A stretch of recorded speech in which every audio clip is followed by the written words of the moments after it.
Time હોય તો એક વખત અચૂક સાંભળજો.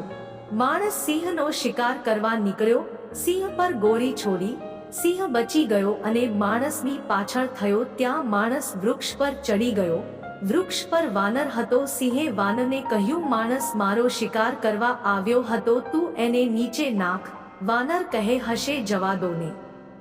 થોડી વારમાં વાનરને જોકું આવ્યું તો સિંહે માણસને કહ્યું કે તું વાનરને નીચે નાખ તો તને છોડી દઈશ. માણસે તરત જ વાનરને ધક્કો માર્યો, પણ વાનરે વચ્ચે ડાળી પકડી લીધી. પછી સિંહે વાનરને કહ્યું, જોયું, માણસનો ભરોસો ન કરાય, હવે નાખ એને નીચે. વાનર બોલ્યો, જવા દો ને, એ તો માણસ છે, આપણે એના જેવું થોડી થવાય.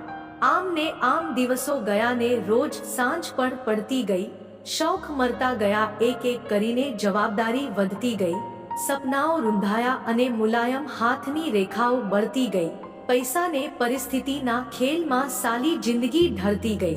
સારા કે સાચા હોવાની સજાઓ હર ઘડી ઘડી મળતી ગઈ. આ ન કરતા પેલું ન કરતા તેવી બરાબર સૂચના મળતી ગઈ. રહેવું હતું નાનું, અમારે પણ ઉંમર હતી કે વધતી ગઈ. આમ ને આમ દિવસો ગયા ને જિંદગીની સાંજ પણ પડતી ગઈ. જિંદગીમાં ક્યારેય કોઈને દોષ ના આપવો. આપણી જિંદગી આપણા નિર્ણય છે. પરિણામ આપણે જ ભોગવવાનું છે. આપણને મળતી દરેક વ્યક્તિ આપણને કશું આપી જ જાય છે. સારા લોકો ખુશી આપે છે, ખરાબ લોકો અનુભવ. જુઠ્ઠા અને લુચ્ચા લોકો પાઠ શીખવી જાય છે અને શ્રેષ્ઠ વ્યક્તિ એની સુગંધ અને સ્મૃતિ આપી જાય છે.